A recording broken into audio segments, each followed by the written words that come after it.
Hey, Nathan, we drive a lot of new cars. We do indeed. Can we say that we drive actually every new car that comes out? With only a few exceptions. Yeah, I think you're right. And this year has been incredible because of not just the electric new cars, but kind of after COVID, all the manufacturers have just dumped a ton of new cars on us. They have. I mean, they're sort of compensating for the past 2.5 years, give or take. Exactly right. And in this podcast, we're going to talk about the best and I think some of the worst new 2022 cars that we've driven this year. Yeah, there are some incredible examples, but there are also a few disappointments out there. So before we get into that, let me tell you about what we're doing over at TFL Bids. All right, fire away. So you know that BMW 87, I'm going to call it the M5-ish BMW, the JDM car that we purchased? Yeah. We're selling that. Oh, okay. Yeah, because that was probably the most painful, the most hair-pulling experience of the year for me. As you know, what we tried to do was we bought this JDM. It was a Japanese domestic market M5, except that it wasn't M5. It was a fake M5, but it had all the components with the exception of the powertrain that an M5 has. Well, it was a 535, right? But it had a suspension that was beefed up and all that. And it has the appearance of an M5. So in Japan, BMW sold as close as you can get to an M5 without being an M5. And the cool thing is, in Japan, it's more prestigious to have a left-hand drive car than a right-hand drive car. So this is a left-hand drive car. Right. So despite it being a JDM. So somebody bought it with about 100,000 miles out of Japan thinking it was an M5 because it looks just like an M5. Right. It's got the appearance package. It's got all the M badging. It's got all the cool bits and pieces. It just doesn't have the M powertrain. And then they try to sell it in America as an M5. And, of course, quickly people realized that it wasn't an M5, that it was a 535, with M5 styling. What would BMW call that today? They'd call that the M appearance line? They call it a CS. They'd probably call it like they'd have the M appearance line. Yeah. Anyway, so that person tried to sell it, then that didn't work out, so we ended up buying it. And my brilliant thought was, what we'll do is we'll actually create our own M5. Yeah. So that's where it got ugly because we went down this journey of finding the original engine for it, which would have been the same one that was actually in an M1, believe it or not. Yeah, but still, it was.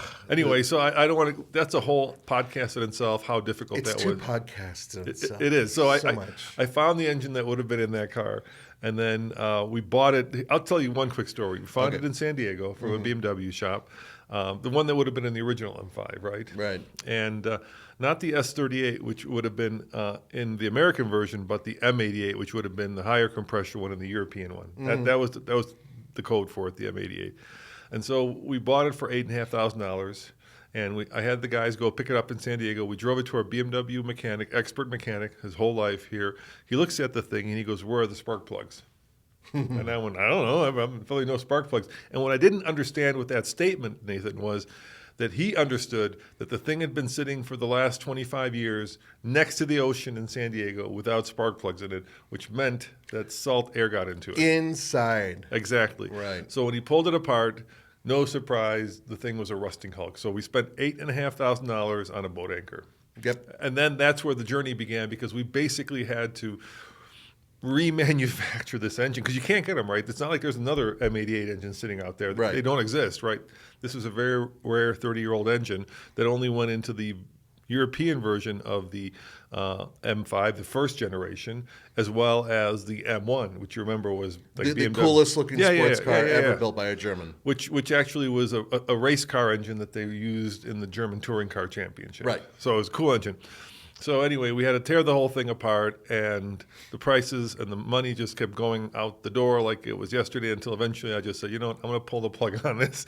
We're not going to build our own M5, but what we do have is a really great example of a 535 with the M5 appearance package from the factory. So this was not something that was done, No, this is a factory car sold in Japan, right, as a prestigious car for, BMW lovers at the time. And you still have stickers on the window that indicate that it was really popular in Japan. So there you go. It has a pedigree. Yeah, so anyway, it's got 100,000 miles. It's for sale right now. So if you want an M5-ish looking car that we never got here in America, but has the M5 appearance package, but it has the straight six that is completely and utterly bulletproof. The car, everything works in the car except for the air conditioning. And the guy before us actually bought the parts to make the air conditioning work. We just didn't put it on the car because we were swapping out the engine. So I'm like, why put an air conditioner on the car or fix the air conditioner on the car that's there on an engine that we're swapping out? The one thing we did do, though, is we did redo the entire interior. So the interior is brand new. Yeah, I think it's a great looking car. Stick shift. Yeah, handles great. 100,000 miles, no rust, beautiful, what would you call that color? If it was a Mazda, it'd be torn out of silver, but I don't know what BMW calls it. It's like a grayish metallic fleck. Acton silver. Entschuldigung silver. No, not Entschuldigung silver. It's gray. It's like a metallic gray color. Okay, it's great. Anyway, it's for sale on TFL Bids. I think it's a really cool car, and it's got the original BBS wheels and everything but the air conditioner. It really does hark back to a certain time period. You know, the car itself is, yeah. I lied. The radio works, but because it's a Japanese radio, it only works at the bottom part of the spectrum here in America. So No, that's not a lie. It still works. Just kind of. So like any station that's below like 90.01 on the FM scale, you get. Anything above that, you don't. I think, is it Blaupunkt? I think it's a Blaupunkt. Yeah. I think it. I don't know. There you go. Anyway, it needs half a podcast later, yes, BMW is going to be for sale on our TFL it's up Build right site. now, TFLbids.com. So definitely check it out. All right, I've taken up enough time. Let's get into the cars that we drove this year that you loved. Why don't we start with that? All right. Well, I wanted to start off with the Acura Integra. Now, Okay. by the way, first of all, let's talk about this list real quick. Yes. Now, we're going to be talking about around 10 vehicles that both of us have driven, some of which we've both driven, some of which only he's driven or I've driven. Actually, honestly, I haven't driven that many cars this year compared to other years. This has been an off year.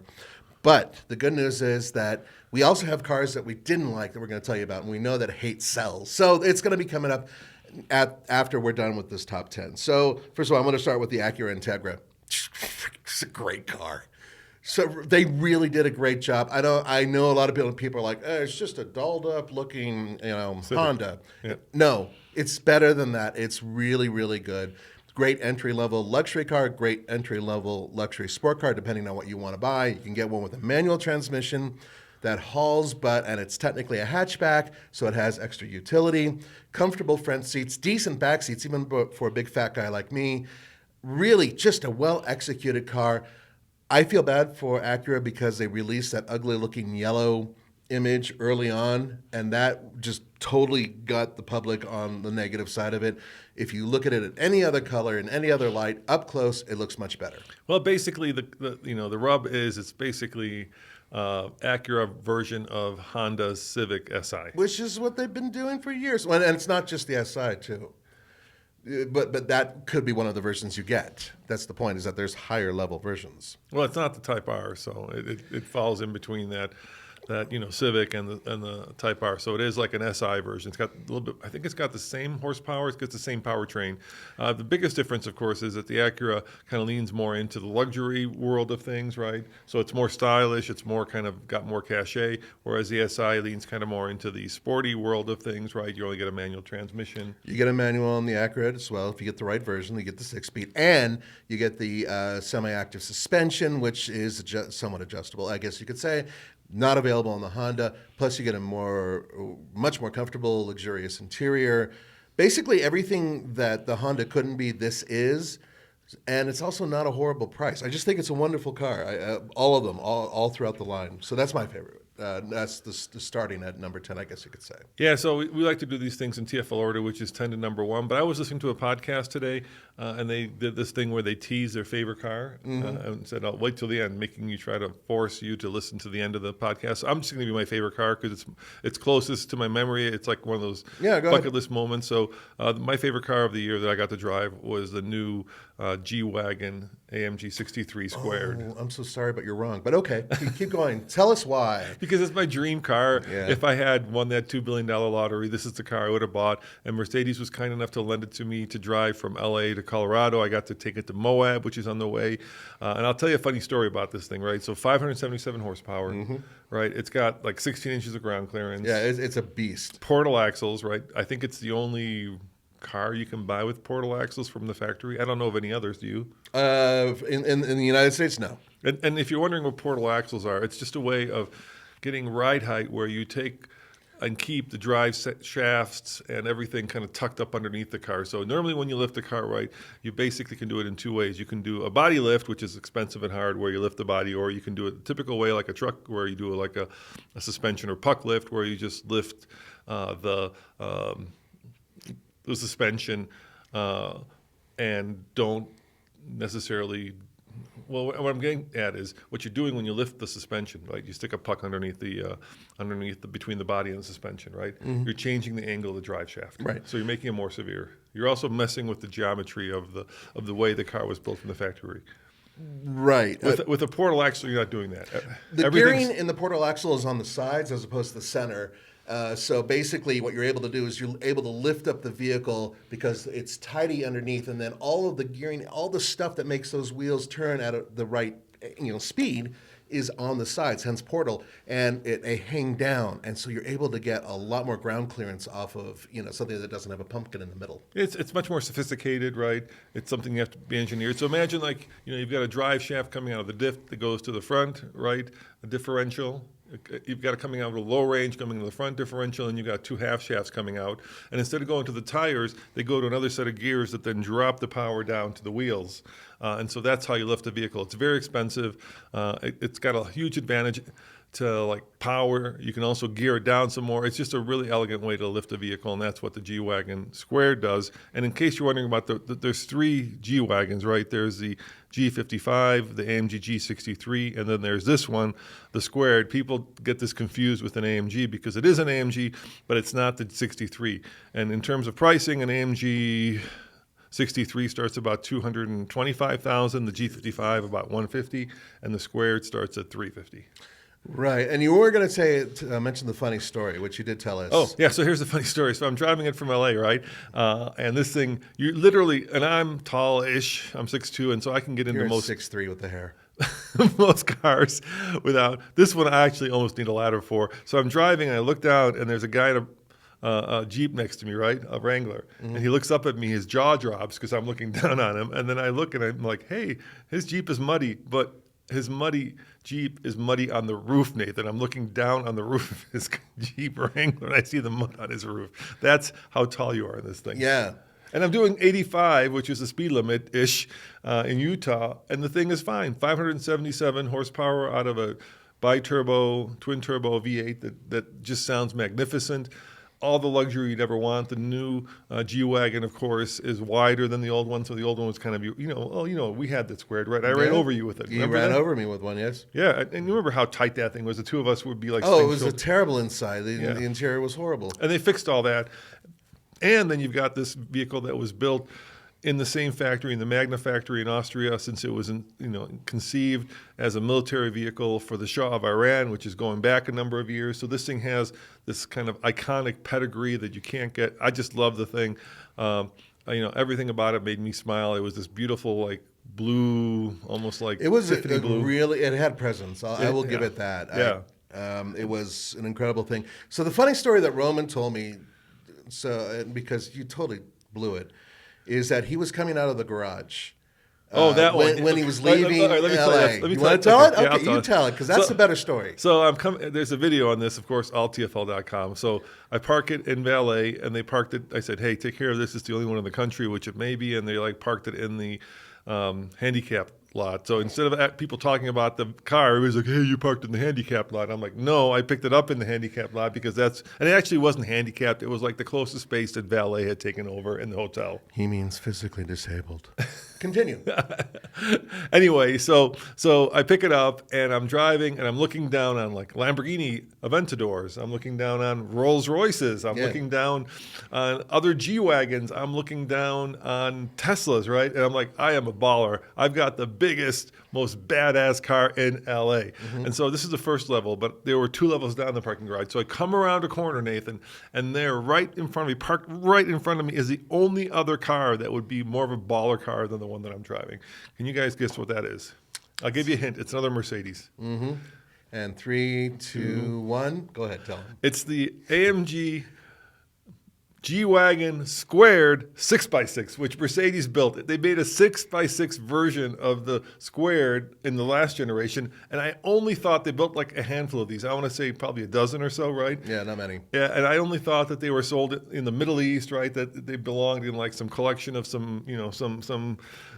The Sultan of Brunei. Exactly, yeah. Okay. And there it is, parked right in front of me. Yeah, so it took all the wind out of your sails. With California plates, those black plates, of course, with the yellow writing. And I'm sure it belongs to somebody who will absolutely never, ever, ever take it into anything that's remotely off-road.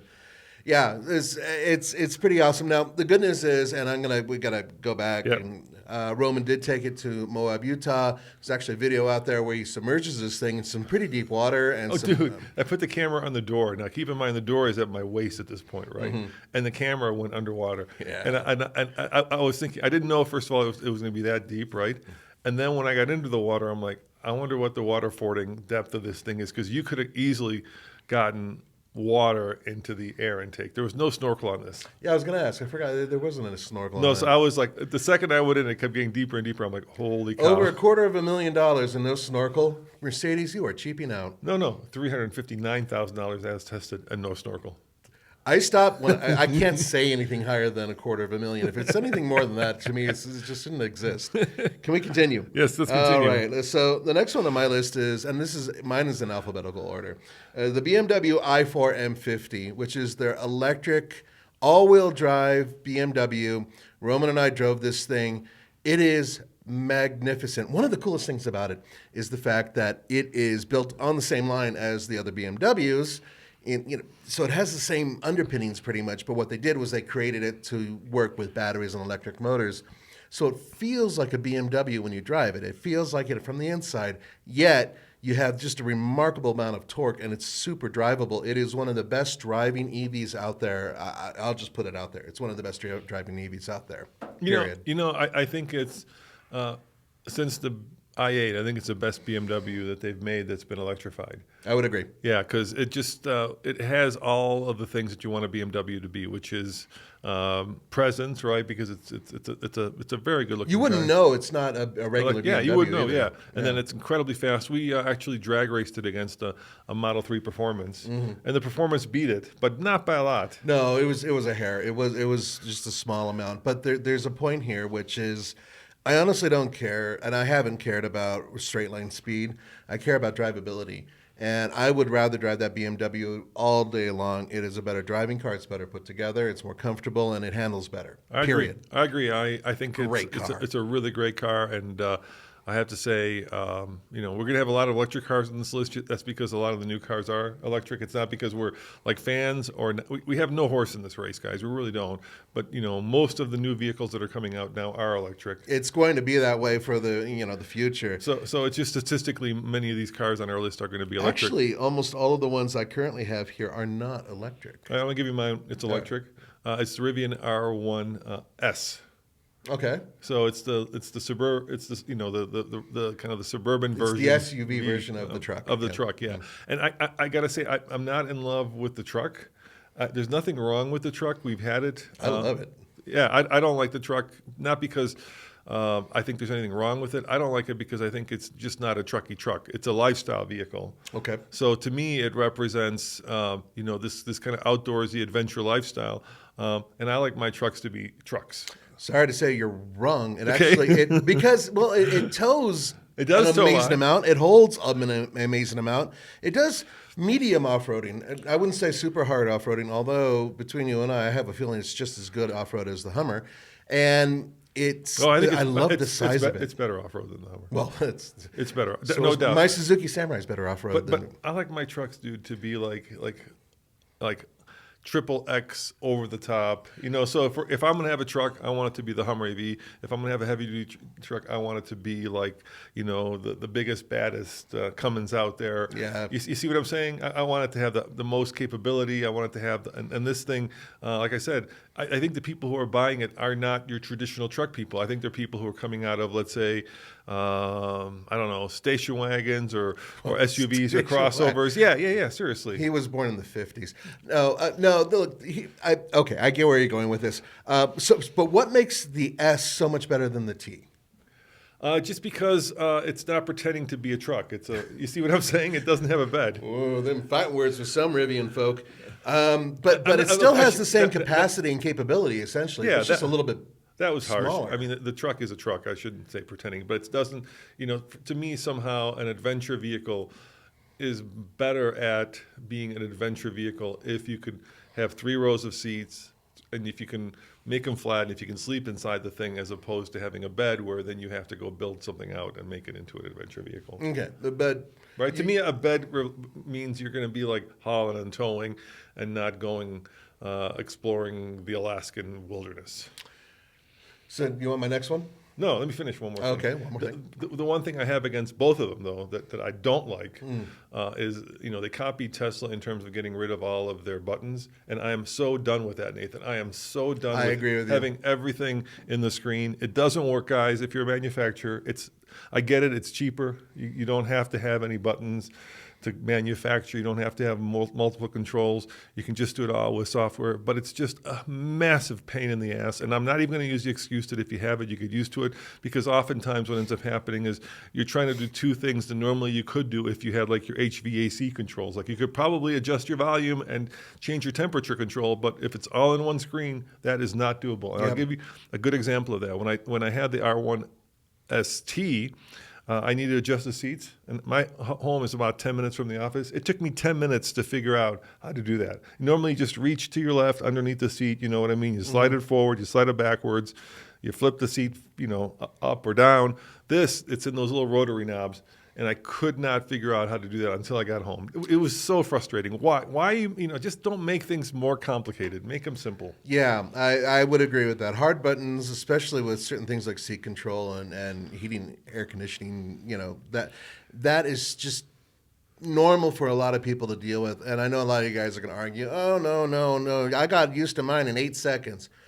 You lie. So let's move on to the next one. Before we get to the other one, there's another point here, which I think for all of you guys and gals out there who believe that when you buy a vehicle, you buy it, and you're not buying a software that you're licensing. Because here's something interesting: when Tesla, so for instance, people have hacked the Tesla system, right? Mm-hmm. And then Tesla went and over the air updated it so that if you hacked it, what would happen is it would lock up your screen. So you get this message saying, you have illegally modified the software, and now the screen is just black, which means because without real buttons, you no longer can operate your HVAC. So you can't turn up the heat. You can't turn down the heat, right? Makes the car basically inoperable. And the less buttons you have, the more you're leasing the car than you're actually buying the car. So you try to hack it, then you're going to have a looking at you with the middle finger, and also trying to sell you a share in Twitter. Hey, you want the blue check mark? Yeah, you're not allowed to do that, punk. You're not allowed to have heat or air conditioning, which would be really interesting actually if somebody froze to death in that car and their family sued that company for billions, say $44 billion. Like 30 years ago, if GM had, locked out your car because you put a supercharger on it.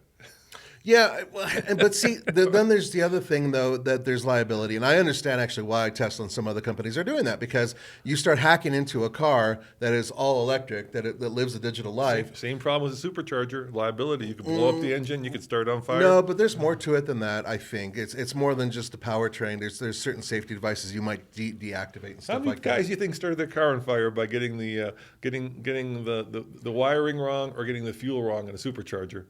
It's not even a question, though. It's that there's a point, which is I understand the reason why people want to be vigilant, because they don't want to get sued. Right. That's one side of it. And that goes for supercharging or whatever else. But whatever you end up doing to a vehicle, the minute you go past whatever is covered by the warranty, you shouldn't be covered. And then if something goes wrong and you hack into it and it explodes, then it's your fault. This isn't even a question of warranty. You didn't say you're not covered. So right now, if you buy I think that's part of it as well. I'm pretty sure. No, they bricked your car. Basically, they said you can't drive your car because you mess with the software. Yeah. I mean, a direct analogy. I'm not saying it's the right thing to do. Right. I understand why they did it. There's a big difference there. I don't understand the reason they did it. I bought that car I should be able to do what the hell I want with it. Which, by the way, there is a Tesla on this list. But Okay, all right, let's keep going. All right. So the next one is the Ford Bronco Sport for me. Yeah, That's a great little car, and it is a car. Yeah. It's not for those of you who still don't know, the Bronco Sport has nothing to do with the big Bronco. Big Bronco's a truck. Bronco Sport is essentially based on a Ford Escape. It has a little bit of a lift to it. It has a very capable off-road. Even the base model is pretty capable. Great storage for a little vehicle. Pretty comfortable for a little vehicle. You know, it ticks all the right boxes. And for me, I'm looking forward to them producing a plug-in hybrid version that can go off-road. I think that would absolutely be a game changer in itself. But I mean, and Ford can't build enough of these because you guys are buying them. The one thing I wish it had, just because I think fans want it, is a rear tire kit that would hang off. Even though it would be useless, I think it would be cool to have that so people would feel like, oh, I'm just like the big truck in a little one. But it's just a great little well-conceived vehicle. So, yeah. Well, last week's news, Nathan, was that, of course, GM is trying to make the Corvette into its own model line. Oh, my God. Yeah, I know. And so this is following in the footsteps that Ford did with the Bronco and the Bronco Sport, right, and the Mustang and the Mach-E, where they're taking, instead of having a company that is one company with a bunch of different models, now they have a bunch of different brands that is under one company umbrella. Yeah, right? yeah. That's what's happening. Yeah. And so this is exactly what Ford did with the Bronco and the Bronco Sport. I couldn't agree with you more on that car. It's probably one of the best, and I would say most capable off-roaders in that crossover class, right? Where you're not talking about like Wranglers and No, but you are talking about something like the Compass Trailhawk, and I think that they're very competitive with each other, and there's very few that will compete in that ether. It's pretty much those two that own Subaru, that. Outback, The Subaru is pretty good, Yeah. but it doesn't quite have the ground clearance, Yeah. and it's not quite in that same category. If you go Outback, you're going bigger. Yeah. But I'm saying in that class of car, it's probably the best off-roader. Yeah, I would agree. So very, very good. Well done, Ford. I mean, and it's kind of funny. Just a side note, not that you take them, but I do. Cialis? Back a few years ago, and I went on record saying that I thought it was a huge mistake that Ford completely get rid of all their cars and only build the Mustang and only focus on trucks. And I'm wrong. I was wrong about that. I think Ford's approach has been very smart. Even though I don't like all of their vehicles, I really think, truly, that their direction has been brilliant so far. And, you know, I don't own a Ford right now. I've owned them before.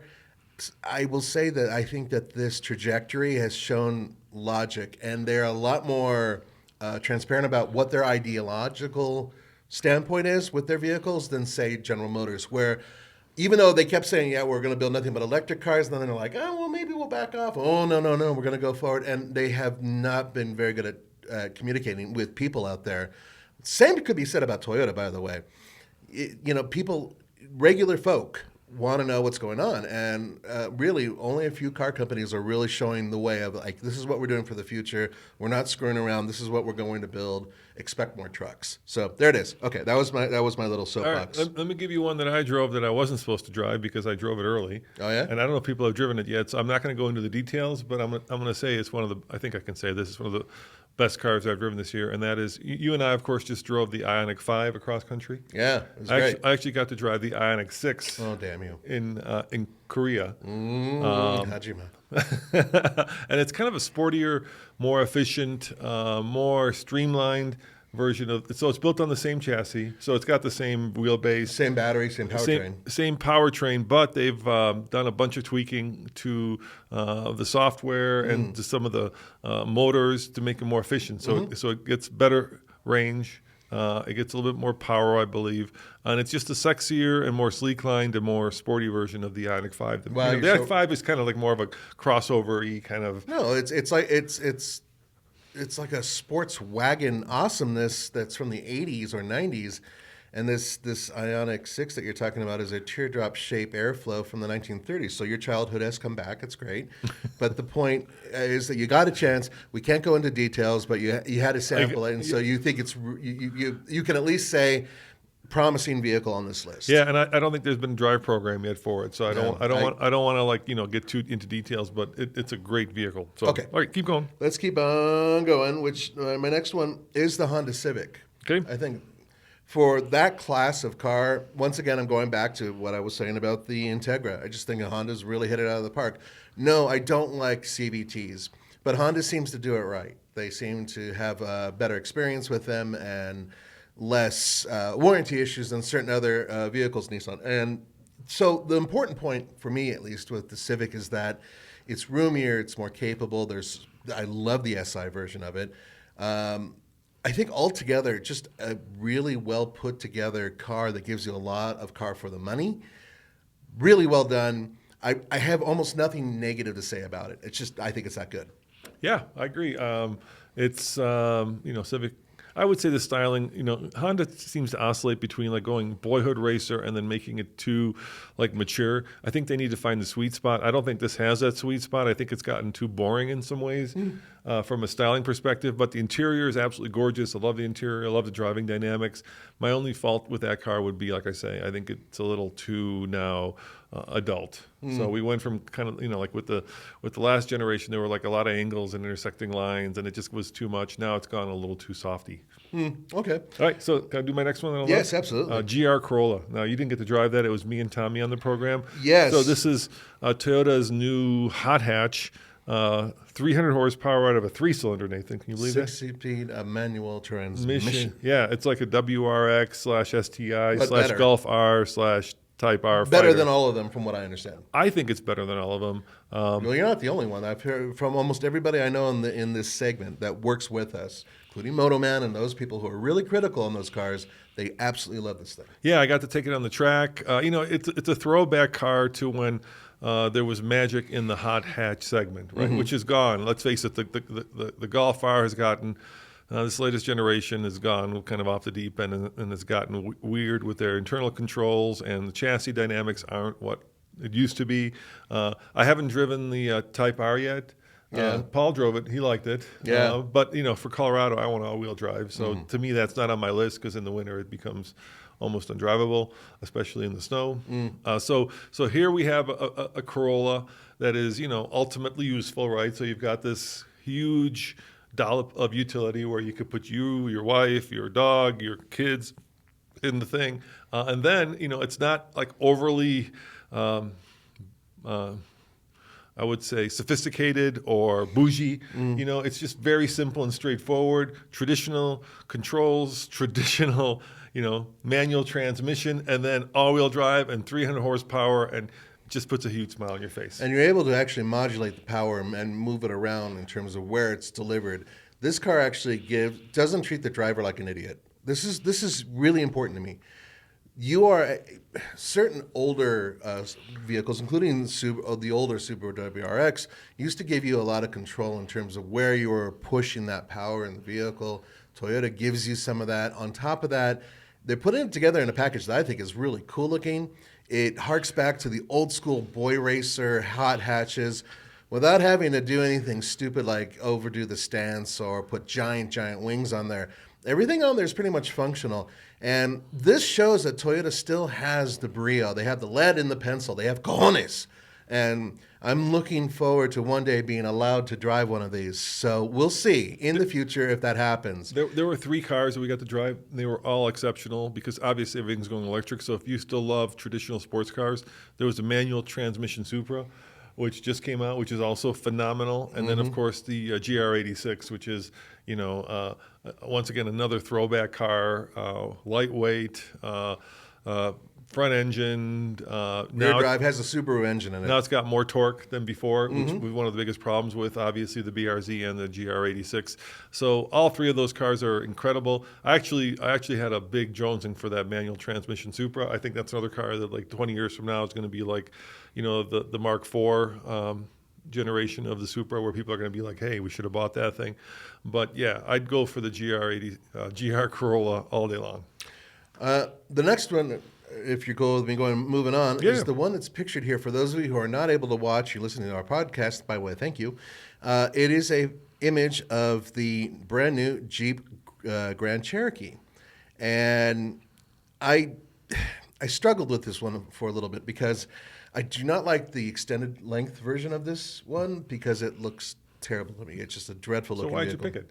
But I like the regular wheelbase one. Okay, all right, which fair is enough. the one that's featured here, which is going off road, and I like it because the interior quality. First of all, just starting from the inside out, the interior is amazing. Once again, Stellantis, FCA, whoever, Jeep, whatever.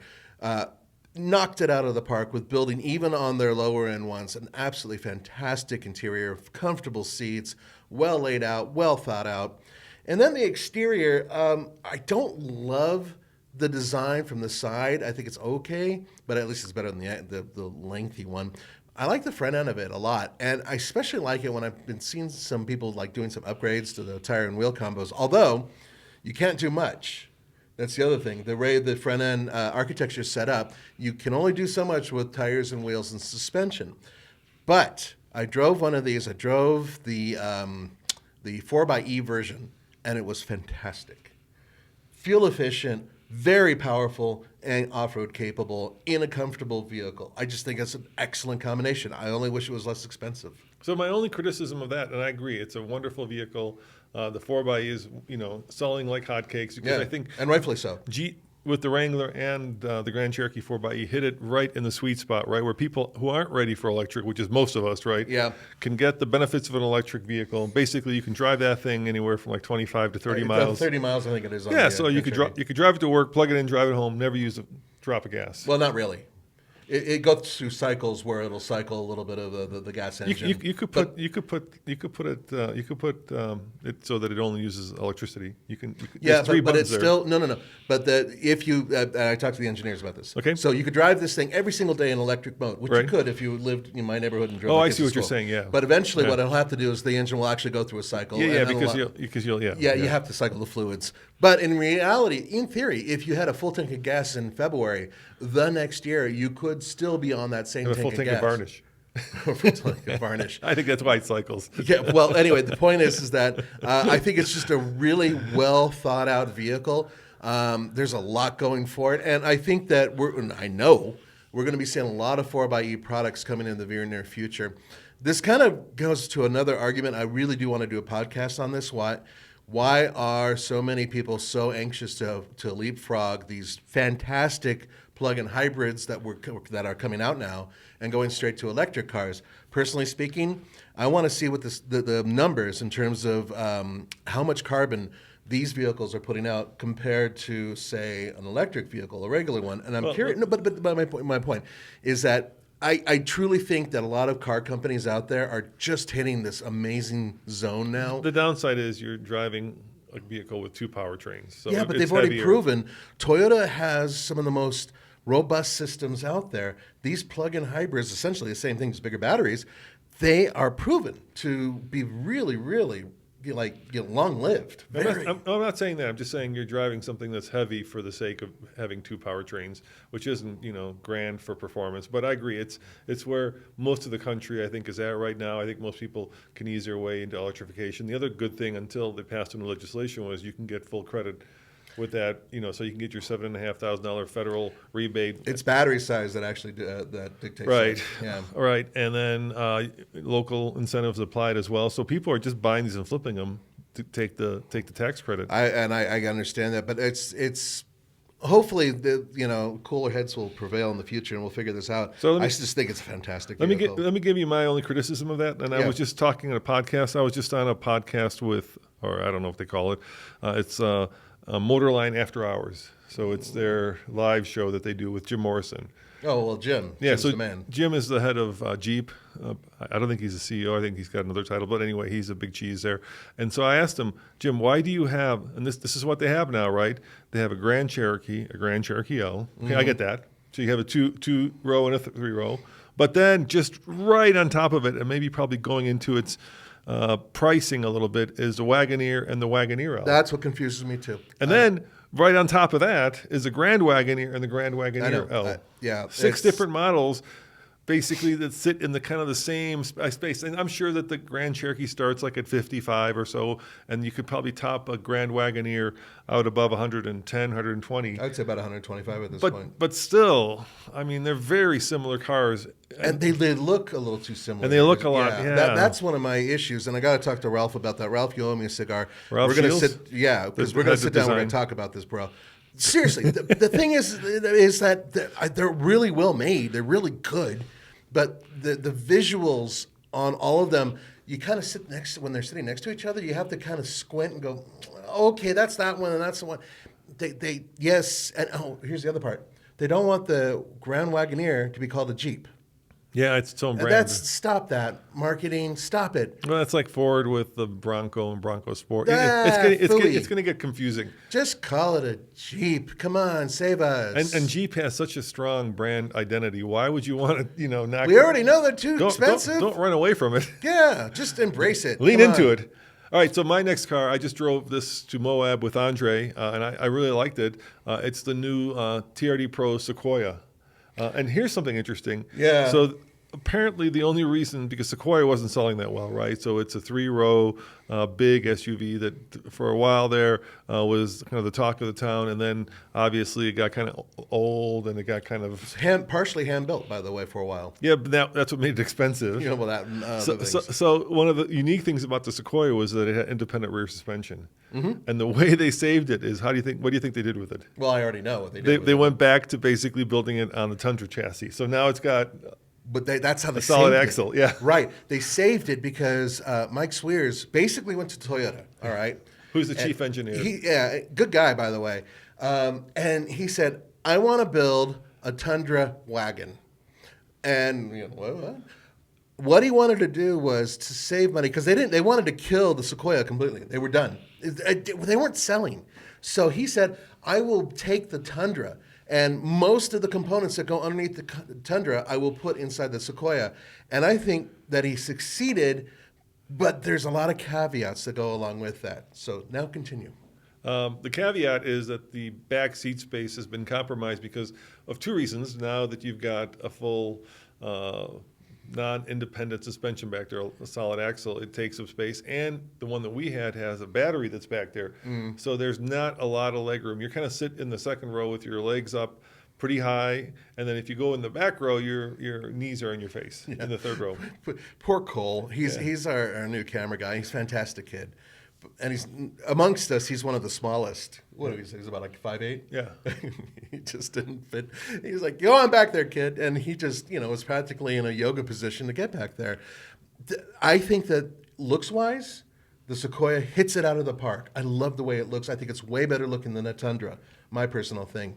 We had the ones that you guys, by the way, they took it to Moab, and there's a whole series that's coming out with that, and also other stuff going on, which is great, but. Looking at it, and it's the TRD, so it's the full off-road version. It's orange.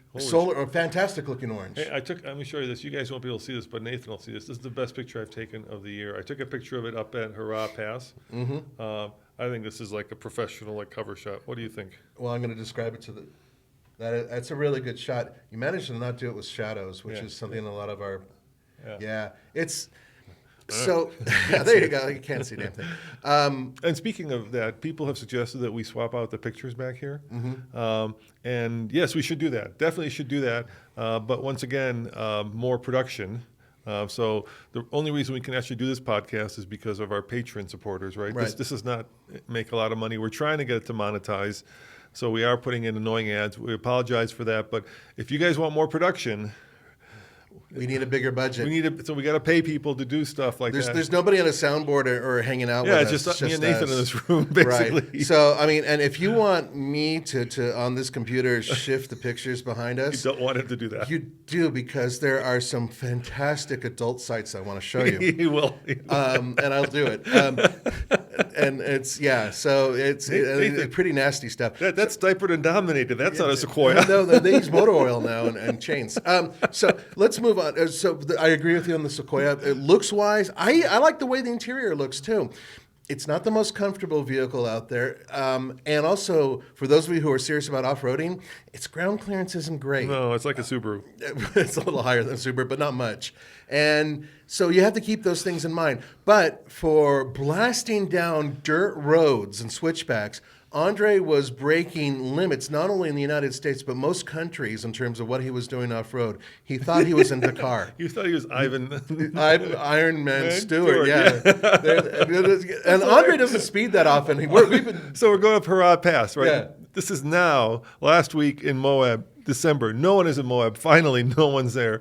And he's flying around, and I'm like, Andre, no one is going to, be driving this like Sebastian Vettel or Sebastian Loeb. Yeah, either of those two. This is a family hauler, right? And he's like, the faster I go, the smoother it gets. So I'm like, yeah, true that. This is unlike Andre. So we were loving it. I heard about this and I was just delighted. Yeah, you go, Andre, you get him. Go fast. Yeah.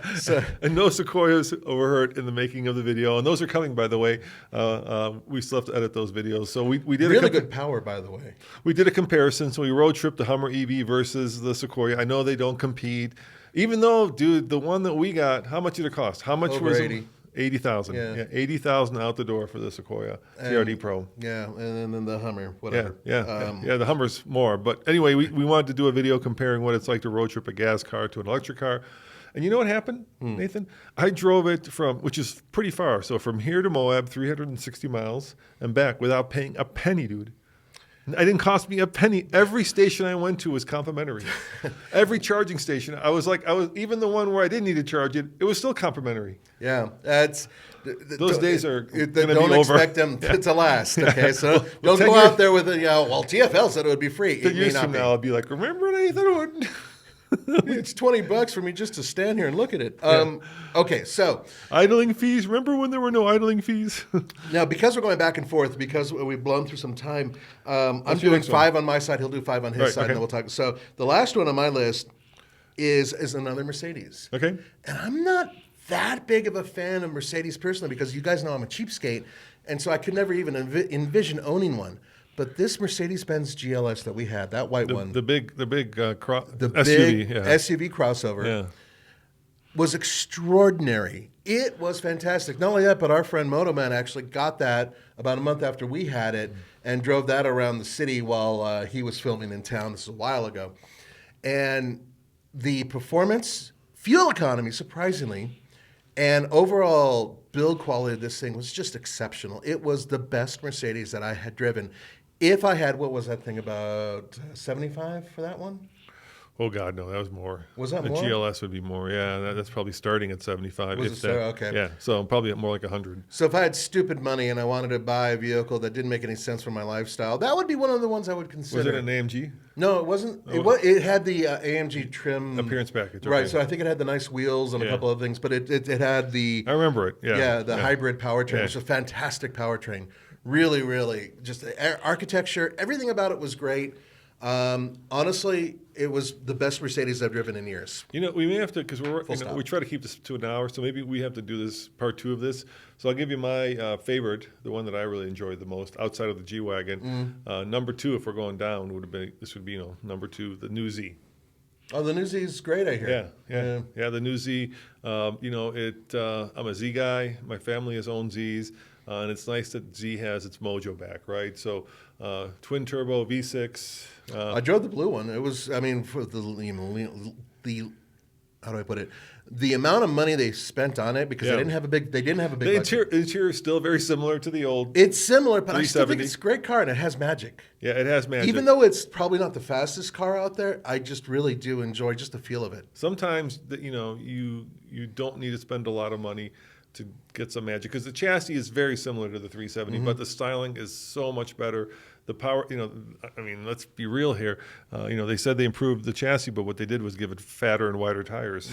And so suddenly that just takes everything and turns it back on its head. But you can get a manual, which is great. Automatic, blips the throttle while you're downshifting. Very quick accelerating car, and I actually fit, which is which is great. That is huge. And just so you guys know, it doesn't have the Super Hicus the steering like some of the older ones had. Super Hike is all-wheel, four-wheel steering. Yeah, like the one you had. Right, yeah. The 300, yeah. But TX. it's still, I give Nissan a lot of credit for building a car like this in a time where everybody's got a gun to your head saying you have to build an EV, which brings me, if I may. To the ones you hated? Yeah. All right. Okay, so two of them I hate. One of them I hate because it hasn't come out yet. I'll give an honorable mention to the new Range Rover, too. That you hate it? No, that I loved it. Oh, the new Range Rover, yeah. Range Rover. Yeah, the Range Rover. That was pretty. Which Range Rover? The newest, the 2022. Oh, you mean like Range Rover? The Range Rover, not the Sport that just came out, Right. the traditional Range Rover, Okay. where basically it looks very similar to the outgoing one, but they just in small increments over the years, they just keep tweaking it and tweaking it and tweaking it until it's probably one of the thing about Range Rovers and Land Rovers when they're at their best is like you get in the thing right. And the world may be crazy all around you, and you feel like you're all of a sudden in a safe space with just wonderful accoutrement. Yeah, exactly. So, yeah. Okay. Well, okay. I will say that it's just everything's right with the world when you get into it. It's quiet, it's serene, and it just feels like you are in this lap of luxury. It's a lot of money. They've gone up past $200K now. Like the autobiography I think is $170,000. And you can even go beyond that. But and you know what? They just reviewed it in Top Gear. Did you ever watch Top Gear? The current Top Gear? No, I don't bother now with that. My parents are married. What does that mean? Nothing. Oh, wait, hold on. I don't get that joke. No. All right, I'll let you guys figure it out. Okay, so no. Anyway, I don't watch new Top Gear. They just reviewed it and they took it like on a King of the Hammers kind of course in the UK. And I think there was a lot of shenanigans going on because they made it do things that it probably can do, but you would never want it to do. Well, it went over a really hard rock. So are you talking about the TV series with those three guys and all that? The two guys I can't understand, Chris Harris. Freddie, who I can't understand. Well, Chris Harris is great. Yeah, I mean, But I'll say it in public. I think Chris Harris is an amazing human being. I just can't understand the other two guys. Well, that's the thing. I don't. It's like the is it show Welsh or itself something? is just. I don't know. I just don't. You know, and there was a lot of movie magic going on because Yeah. I mean, look, it's got air suspension, but you're rolling on 22s, which is a horrible tire to take off road. Well, it's a horrible wheel to take off road. That's for damn sure. And so they did a lot of stuff with it that I think you would, and I think they did. Tens of thousands of dollars worth of damage to the thing by doing what they did. But they're Top Gear and they can do that. And I'm sure, I'm sure Land Rover and Range Rover can write off the car. But I had a hard time suspending my disbelief because I've actually taken it off road. I know what it's like off road for real. And sure, you could treat it like a 1990s XJ, right? And it'll probably do it. But who in their right minds would? If it were your car, if you spent $170K, if I had that type of ridiculous money to buy a ridiculous vehicle, okay. Let me ask you I'd this: you just won $2 billion. You won that $1 billion lottery. Yeah. So you go out and buy. You could go take it on King of the Hammers and just beat the living daylights. Oh, I'd do it in a Bentayga.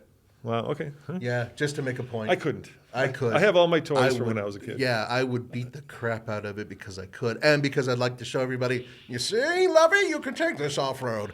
Real quick. That's point, exactly what they did. Yes, and by the way, I wanted to just real quick to BBC. Maybe hire journalists to cover Top Gear in the future on both sides. That's my personal opinion. I'm done. Okay, let's move on to the vehicles I didn't like. Okay. One of which hasn't come out yet, and that's one of the reasons I hate it. I'm just really, really ticked. Okay, what's that? We were talking about Nissan, right? Yeah. Aria. Oh, the Aria. What the hell? I drove the Aria. Yeah, you did. Guess what? It's not out yet. I know. What? Where is it? I know. It's not here. You know what else isn't here? My number 2. What's that? ID Buzz. Yeah. Europeans get it. Why? No soup for us? Come on. Yeah. I am so over that. I'm done with that. I think a lot of people are. You guys are just saying, okay, here's this great thing, but Europe gets it first. I think you're exactly right, Nathan. Corolla, GR Corolla, same thing. We did a video, no one cared. And I think not that people don't care about the car. I just think people are sick of unobtaining them because they know that dealers are going to mark the snot out of this thing. But it's not even marking it. They're not even here. They're not even being put in factory. But once they get here, they're going to mark the snot off of them, out of them, right? So they're going to up them by 10 to 20K, which is crazy.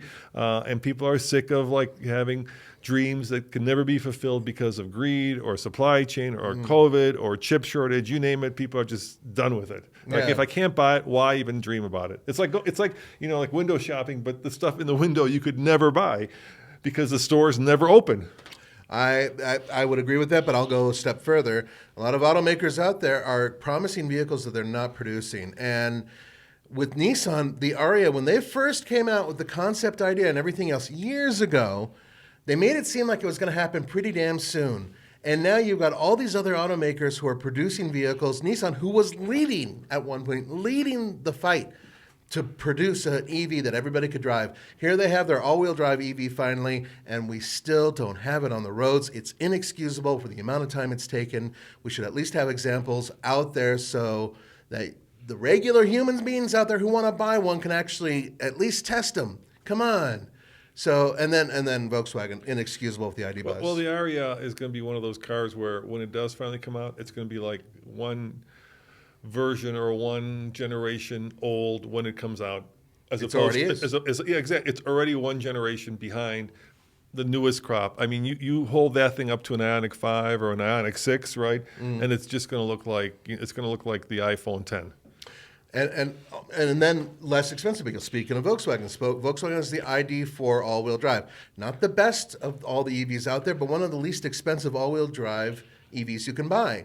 And when the Ariya comes out, it will be more expensive than that one, and it may not be that much better in terms of tech. So I had this rant last time, but I don't understand why they just didn't build the ID Buzz instead of the ID.4 at the Chattanooga plant. completely agree with they you. They would sell the Jesus out of it, and I got to tell you, one of the cars I'm not like in love with is the ID.4. I just think as an electric car, it's just a toaster. Yeah, it's an appliance. I'm not going to debate that at all. It works, but it's totally fine. It's completely adequate. Yeah. It's got good room. It handles okay. I don't like the IP and all that. Are not good. Yeah, but here's the problem with the toaster.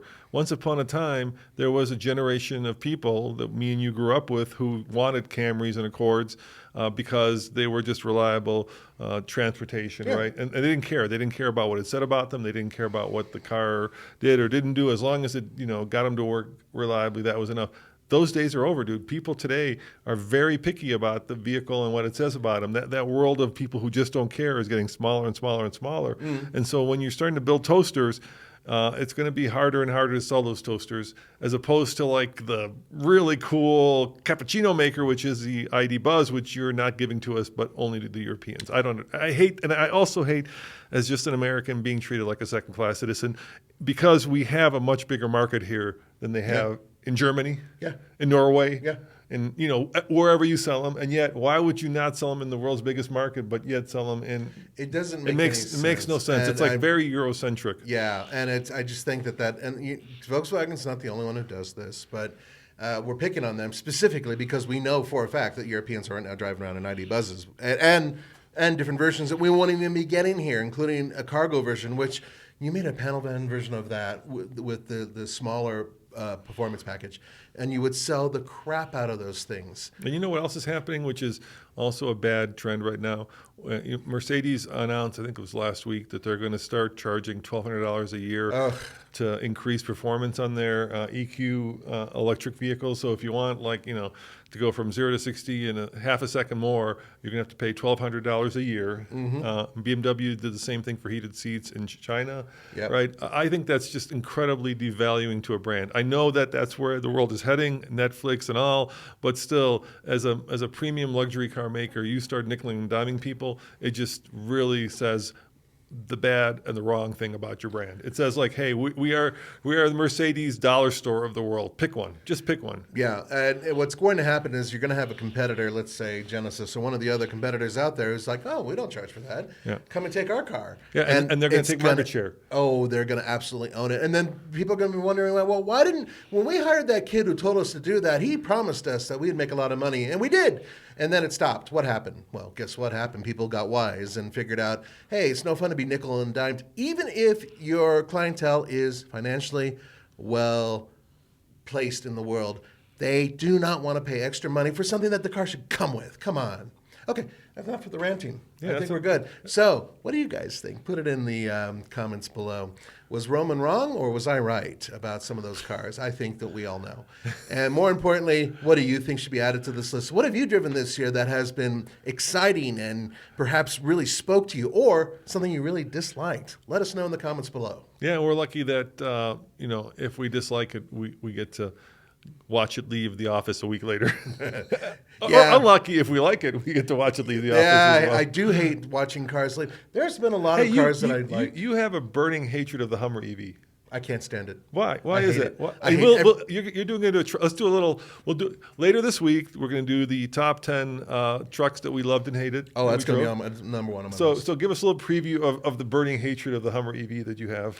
Imagine, if you will. You and Andre are going to do that show now. Imagine, if you will, putting me on a single roller skate. Me, Nathan. Okay. Okay. Like a polar bear on a roller skate now. Yeah, exactly. Okay. And then asking me to traverse heavy off-road areas and be... It would be amusing. It would be amusing, right? Watching me follow my ass and tilting over and everything else. Polar bears are surprisingly agile on the ice. Okay, we don't have to say polar bear. Hippopotamus, I'll say that. They're not very good on ice.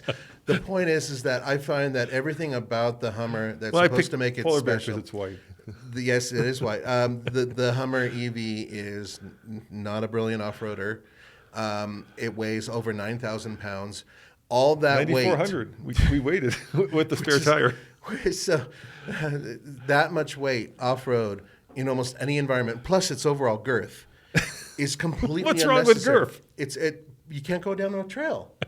There are trails I can go down in a half-ton pickup truck, which I cannot do in a Hummer. Look, okay, we've taken the off-road seriously twice now. Yeah, it's done terrible. It's done even in Moab. It doesn't work well. It just doesn't work well. The off-road height, stopped working about halfway down the trail because I think the compressor started to overheat.